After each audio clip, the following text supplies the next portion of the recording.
they say this, they say that, they do this, and then have you ever stopped to think who they are? Or they anyway. But my they are different. And I do read off my notes because I'm really horribly forgetful, so I need my notes. So yes, I'm Anne McAvoy. I am a psychic. I've been channeling a group of guides, angels, and teachers for a very, very long time. I'm retired from a 30-year career in law enforcement, and I also saw clients in my home for part-time for consultations with them to help them with their issues and their problems.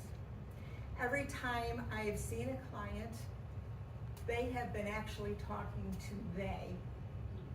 I've just been giving information to them from they. So, who are they? Who are they?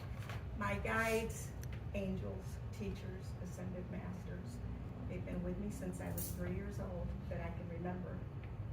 And most kids have invisible playmates like Johnny or Sally or whatever. Mine was Praise Ye the Lord. And I don't think that was really his name, but he said it a lot, so I thought that was his name. And he was actually the first angel that I was introduced to. And my family thought, isn't that cute? She has a little invisible friend whose name is Praise Ye the Lord. I also died when I was 3, just to give you a little bit of background. Obviously, I came back. They gave me an adult dose of ether to have my tonsils out, and unfortunately, in the early 50s, they killed a lot of kids. But I came back. And one of my first memories coming back was I was in the crib with the arms that go up the railings, and I peeked down and I saw my daddy on his knees praying, and I said, what's he doing down there? And he was praying that I would come back. I wonder if he ever regretted that, but anyway. And I never even heard the word psychic until I was sometime in my late 20s. We were told you had a gift. But the thing was, I never really knew what this gift was. You have the gift, what is, what? So at any rate, I did have a part-time business that I continued on right up until the time we moved down here. We both retired from law enforcement, bought a house down here 15 years ago, so we're just a tiny bit ahead of you. And in that office, I had a great conference room. One of the things I taught there was A Course in Miracles. I don't know if any of you have ever heard of it. I'm still teaching A Course in Miracles. I started channeling they, and I don't like the word channel, it's just hokey. But they just started coming forth and wanted to be heard. And this was right after A Course in Miracles classes, and a friend of mine brought in a tape recorder. Yes, we used tape recorders then. And recorded the whole thing, and then she'd take it home and transcribe it, and it went out to a newsletter, about 200 people. So that's how it started. And they, who I also call the committee, did tell me there would be 3 books. And I've written 2, this one, which is the starter book. This one I'll hold up in a minute, which is the second. The 3rd book is only partway through. Excuse me. I know how it's going to end, but my husband was very ill and a lot of things got pushed to the side. So where I am right now, I'm kind of jumping ahead a little bit, but I'll come back to this. My husband died a year ago this month, and it started by me just sitting down in front of the computer, just pouring stuff out. And all the difficulties I was having with Social Security and his pension and the VA and this and that. And they throw all this stuff at you when you can't think. Your brain just doesn't work, not for months. But you have all these great big important decisions that you have to make. So, and through that I knew, even though I couldn't hear my husband or see him, I knew he was there and he was helping me through a lot of stuff. I just signed with a publisher for that book, and it'll be out next spring, so I hope I'll be back next spring. Absolutely. So, I'm going to read just a few things. It starts with you, and that is on page 32. And every story in here is true. Each book is written the same way. The first part of the book are my personal experiences that I've had right along over the years. And the second part of the book are the messages from Bag. Uplifting, easy to understand, easy to read, but you'll see for yourself. Anyway, it starts with you.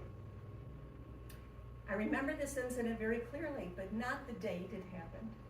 I can tell you that I was driving my car, a little red Ford Escort, on South Bay Road in North Syracuse on Taft Road. It was a summer afternoon. I can tell you that as I'm looking back, this occurred in the late 1990s. Now the scene is set for you. I'm alone in my car. I'm running errands and I have the car radio on. And the stuff coming out of that radio wasn't that much different than what's coming out of the radio right now. Okay? And the news was very, very bad. War, shootings, awful weather, earthquakes, terrible, horrific things on the news that day. And I suddenly was very angry what was happening all over the world, including our own piece of real estate where I live. No, I did not, folks. Stop it. Stop. We're going to have the EMTs here. Believe me, this happens. I did fall and broke my shoulder. Where was I? Anyway, I got very angry at God. I blamed all this on God. And I started to holler at God. God, why did you let this happen? If you're such a loving God, why are you letting all these terrible things happen? You're supposed to be so powerful and so mighty and righteous, you let this hate spring up all over the place. You let people be killed and drowned in floods and crushed in earthquakes. Any of this sound familiar? Why don't you get off your royal cloud and get your butt down here and fix this? We need you to start paying attention to what is happening right here, right now. So my mouth is going, we didn't have cell phones then, so people knew I was talking to myself. But anyway, I'm really, really mad at God. Suddenly, from the empty seat next to me, a voice, audible voice. The voice said, "It starts with you."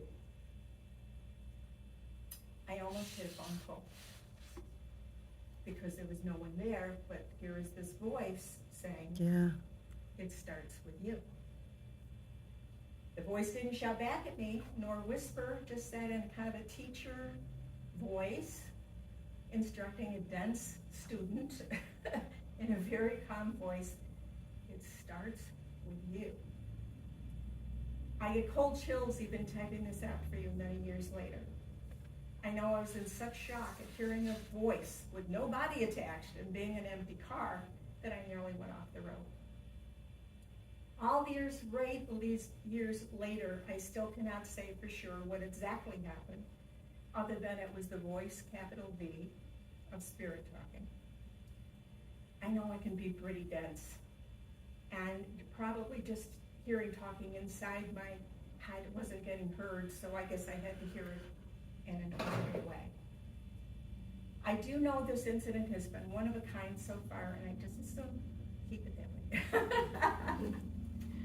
So, this applies to right now, obviously. It starts with each one of us. It starts with peace in our heart. It starts with saying we all have more in common than we don't. Thousands and thousands of things we have in common, and a couple things that we may not. And we all have a little spark of the divine inside us, every one of us. Starts with you. You guys too. Okay. Now, occasionally, I'm just going to read you this just to give you an example. I am given information on things that will happen. What is that page? October 7th, okay.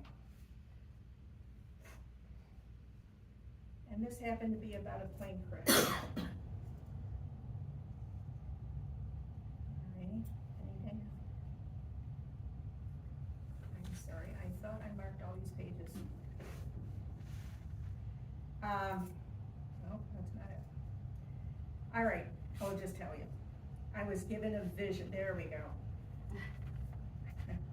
A sweetheart sticker, just spell it.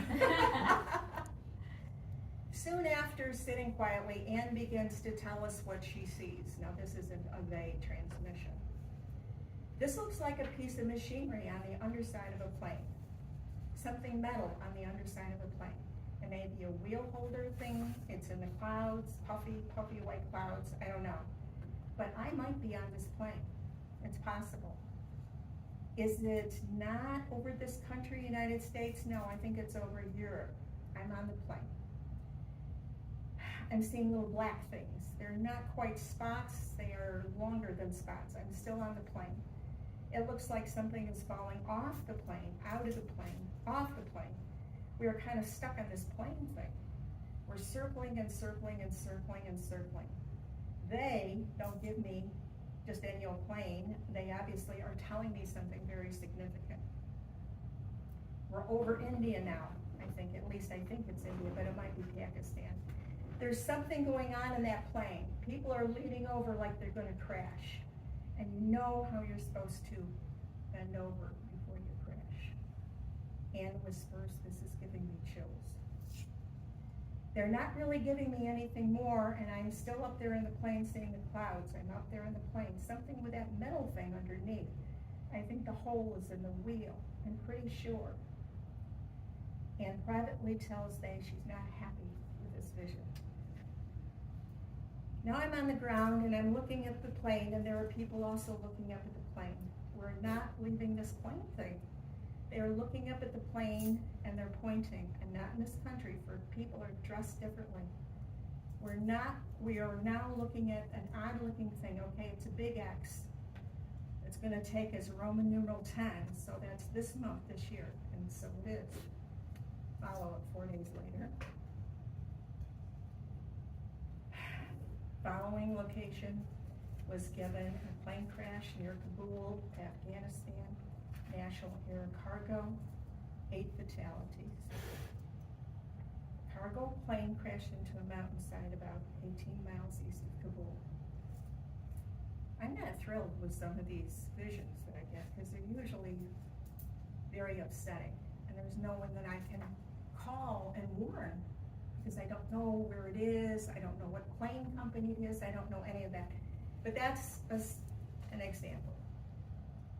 Now this one applies to today. It's, again, it was years ago, around 2010, 2011, when this was given, 2011.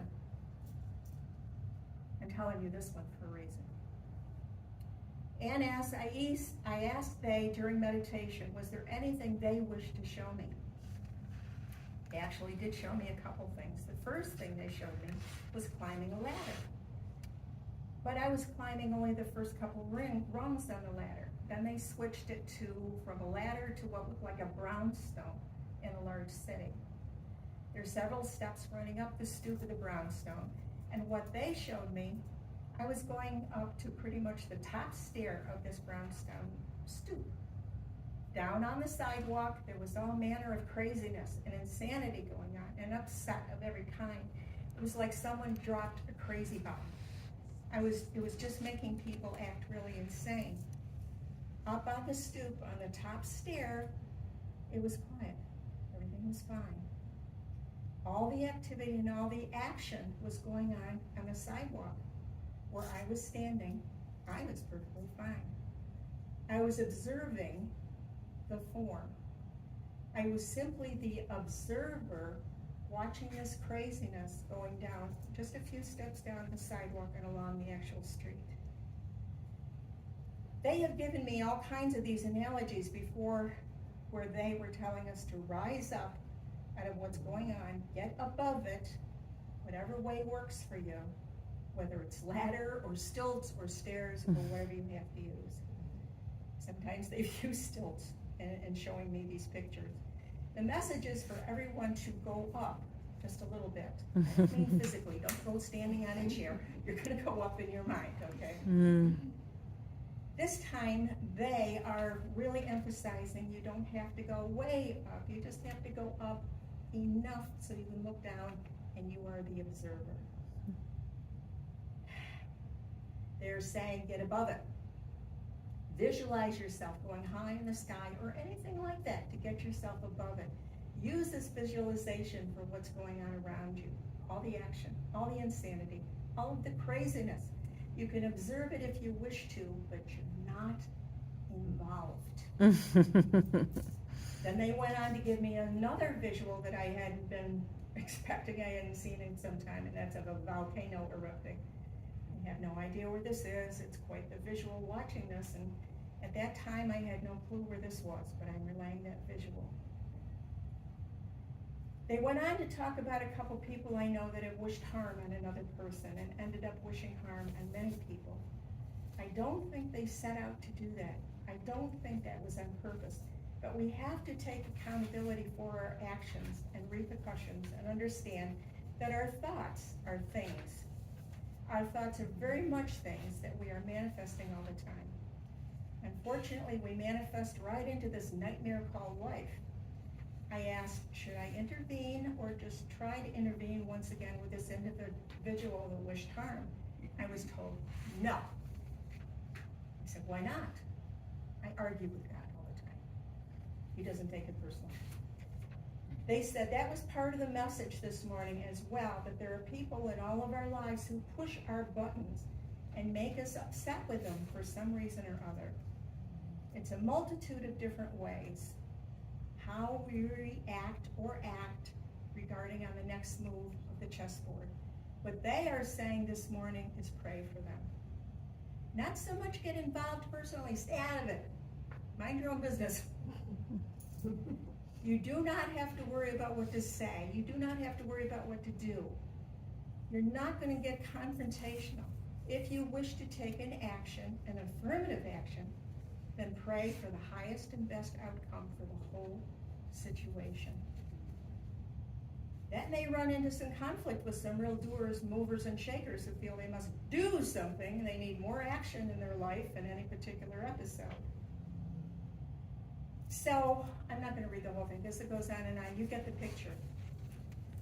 And I just reminded my class Thursday of this story. Get above it.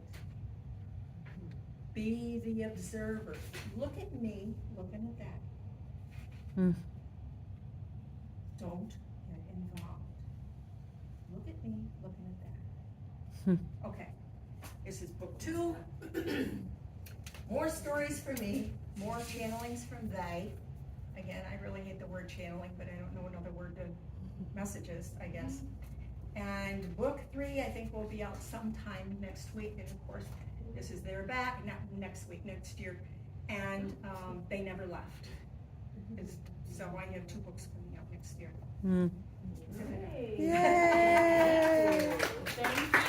Any questions? Any I questions? do. Yes. So how do you, I just love that you're just so open about this stuff, because I always, I have my angels and guides, and this is the first time I'm saying out loud in public. But I've always kept it under wraps because, you know, how do you know when it's their voice versus your, like, I'm just thinking about myself, the chatter, there's so many voices in my head. I'm not really that crazy, but that's just how the human mind works. When your brain will turn off. What's that? When your brain will turn off. Yeah, exactly. I mean, there's just noise there. So how does it feel different when they talk? How do you know? It feels different. And at the time all this really started in 2010, the only thing I knew about meditation is you stand on the floor and look like a pretzel, and it didn't do anything for me. Mm-hmm. So, best answer I can give is I feel like I go up with they. I don't know where. Mm-hmm. I can see where we end up, which is a room, and they're all sitting in a circle. I can see that happen. And when I go up with they, I'm also pushing ego to one side. Mm. And ego doesn't like to be pushed to one side. So just sit over there, I'll give you candy when this is done, okay? So I have to push my ego, Yeah. my lower self, my dense self away. So then I can hear properly what they are saying to me. They don't mess around. However, they do have wonderful sense of humor. Amazing. Anybody on the spiritual side, they are just so funny. It's kind of like where they came from, because you probably heard some of this. People say they talked to some Indian that lived 500 years ago, and it's Chief Fo, I don't know. But, and I had no name. And I was talking to them for years, and I said, this is driving me nuts. Who am I talking to? Give me a name. And they thought, well, there's more than one of us. All right, just give me anybody's name. I don't care. Mm-hmm. So finally they said, we're they. And make sure that's capital letters and bold font, because we're the big important guys.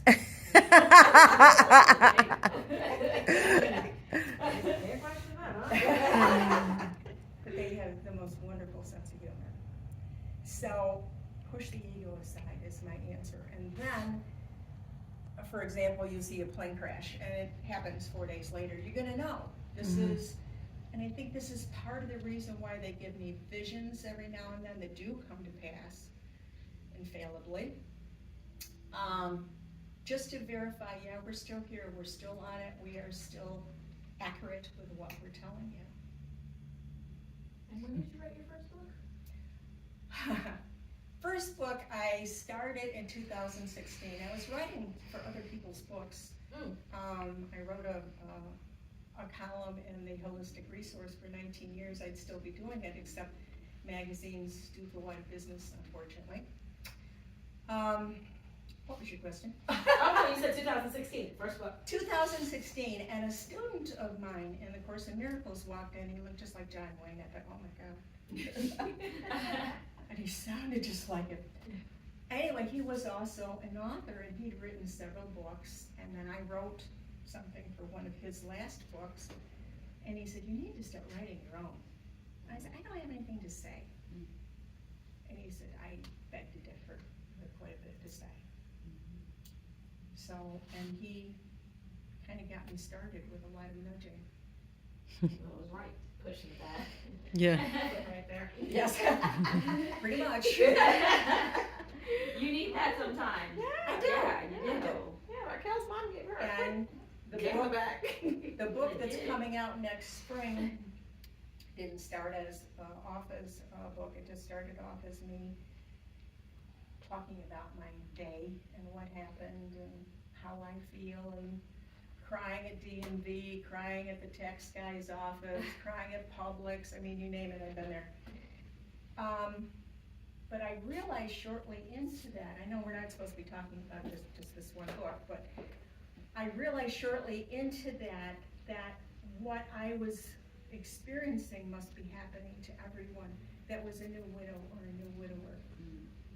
And the more I talked to my widow and widower friends, they all said, no one has brought this up before. You really need to share this information.